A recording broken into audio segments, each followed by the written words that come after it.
The conversation continues 3 years after Richard Ovbiebor's first solo exhibition, but this time it's seen in yet another place. Talking about the project and the ideas for the work, and then in 2013 started making the works.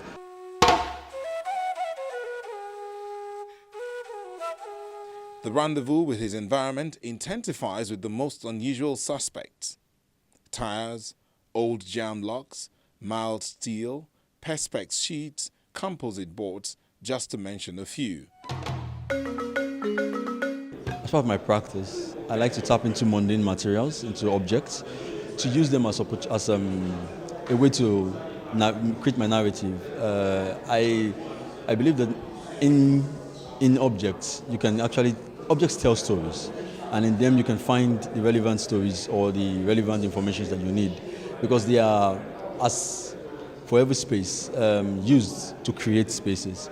And so these objects kind of tell of time. They have their own histories, and if one is able to observe them enough, you'll be able to, so all these materials have significant meanings to me, to each body of work at which they're used for.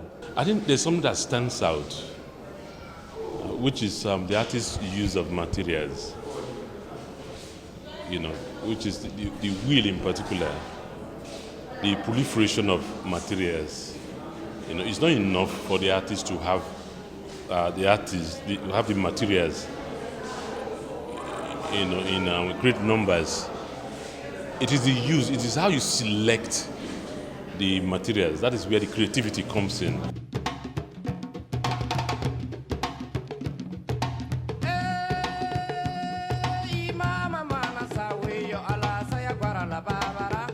Through several sculptural pieces and installations, this artist explores the idea of space. Is it just a house, a shelter, a prison? What's the idea of a home? The first title we had was Ibugbe, which means shelter, because it's basically about a home as a space, memory history, and then somewhere along the project we changed it into yet another place. Now, because it's basically about my experience with spaces, how people create space, and especially the home, through external influences, and how these external influences also, all these influences from the home, recreate the environment of the society. We met these forms before in his first show, a rather intriguing experience to realize that everything symbolizes something. Like the door, for instance, which was christened Without Borders and used as a metaphor. The burglary spells security, no need to take chances as opportunity makes a thief. Net means health. It is wealth for the body to keep the mosquitoes at bay. These are all part of the special effects that do a lot. For the door, depending on what side of the divide you're located, wanting to come in or trying to figure out if you want to give your audience a grand tour. I like to keep my works open for people to be able to read meanings to it and be able to learn, because if I say everything, I might just be locking the idea in the box. But they reference the idea of home to me. My first solo exhibition, I used doors primarily to make the works, doors as points of ambivalence. And so this time I was not going to use the doors, but I wanted to continue in that same state of using mundane materials. So I decided to take a primary element on the door, which is the lock.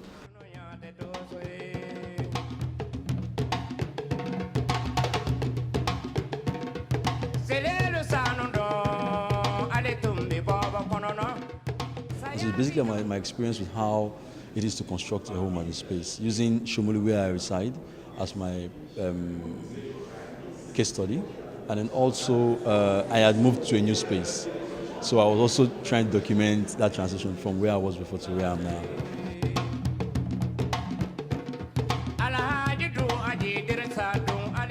These works of art are a dialogue that tries to explore the different strata in the economy, from the street urchins to the middle class, and touches on the blue blood who really never have to break a sweat to make ends meet. In this world, we have them all, the good, the bad, and the ugly.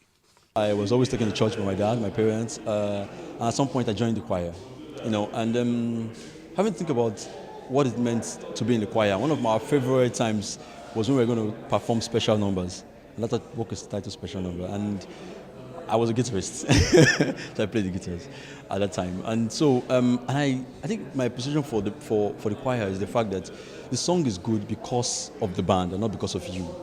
You know, you're singing, you're doing well, but it's not because of you. If the song is good, it's because of that collective. And so in most cases, the will kind of represents the idea of the collective to me. I am because we are, you know, which is, I think, is something that we need to always re-emphasize now in contemporary societies, that it's not just about you, it's also about people around you, you know, for us to have appreciation for the other, you know, yes. Richardson's mind is an ocean. One can tell from the way he has titled the pieces. We see blank page 3, a 124.5 by 124.5 cm work done with copper wire and perspex. It takes the illusion of a girl. If the audience tries to figure out what's going on in that pretty head of hers, look again. Check the title in case you like to fill the blanks, but remember, there are 2 other series from where that came. You know, sometimes as an artist you walk and you step back and then you begin to recollect why you've made certain things. After production, I realized that I had an interest in the soldiers probably because I went to a military school. My secondary school, I attended Command Secondary School, Abakaliki. And then now, having to see all the crises happening around the world, and then, I mean, one gets to understand the deep involvement of the military in these things. I know somewhere that they also have families, and they come from homes, and they come from places. So it's in my own way to begin to tap into their space, their home. So the works are titled Love Story. So it's like their love story with their friends, with their family. We just share these spaces with how do they manage this thing. And just that kind of silent conversation with myself as regards some of those things. I've always advocated that time is a very, very essential ingredient as far as the evolution, the crafting of art is concerned, if you like. That is why I've also acted that to my own ingredients when it comes to what it takes to produce art. Because you can have an idea.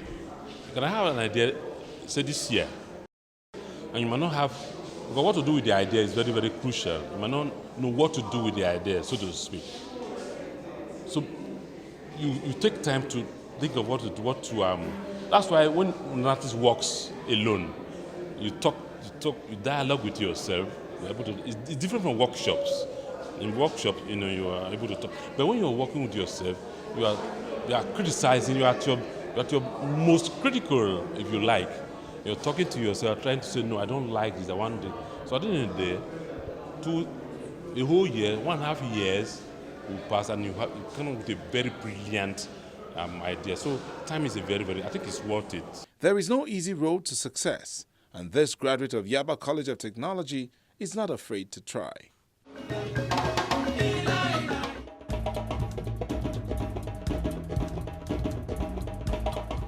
I'm sure some of you are wondering who our artist for this week is. Well, here it is.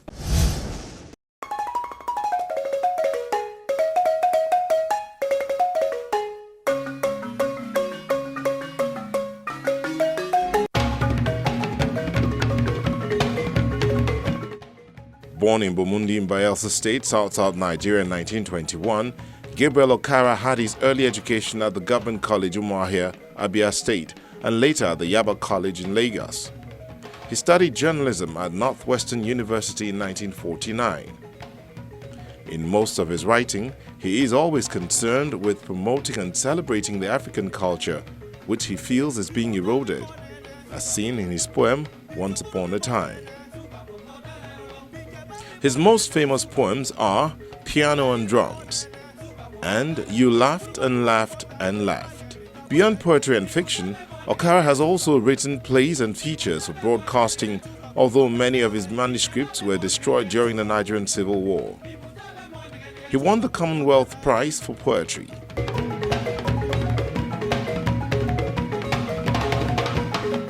You can enjoy Art House on any of these platforms.